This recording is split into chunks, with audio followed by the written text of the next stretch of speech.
good opportunity for people to come out and learn things about animals, and the deals are good, and the vendors are really good, and high quality animals. So that's great. Here with Steve Hammett. Steve, you got some lizards, you got some snakes. What is it that you do here? Well, I run a business out of the home called HIS, short for Herpetological Institute for Scientific Study. Oh, okay. I've been doing that for a number of years, since the 70s. I just have a strong interest in reptiles and amphibians. I'm lucky enough to have a regular job also. I work at the Fort Worth Zoo in the reptile department. I've been there for about 12 years now. Well, who's this little guy we've got here? This is a leopard gecko. It's one of the more common lizards in the pet trade.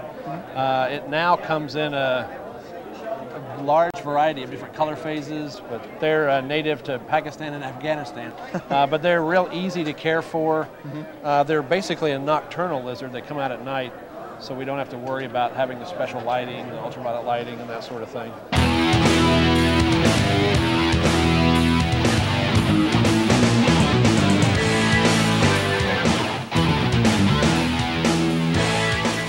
What kind of snake is this we've got? This is an African house snake. They're kind of like the African version of a corn.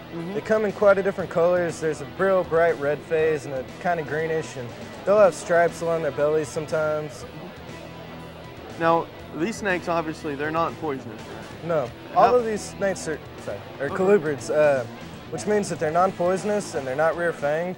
The cat-heads are kind of rear-fanged. I've been bit by them a couple of times, and my hand's swollen a little, but they don't usually bite. Thanks.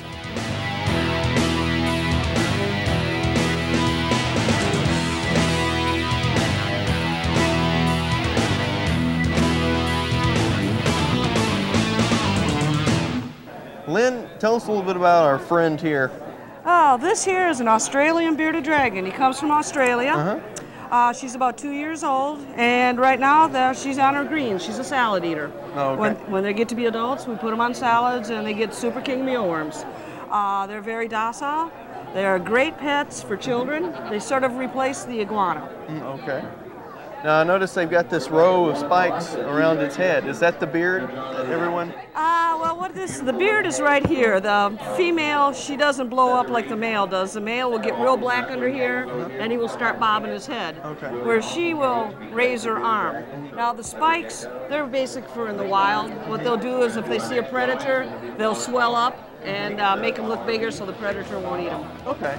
Is that their main form of defense? Or I notice he looks like he's pretty quick. Yeah, well, it's her first show and she's not used to being out there in the general public. But most of the times they just sit underneath their basking light. As long as they kept warm, they're happy.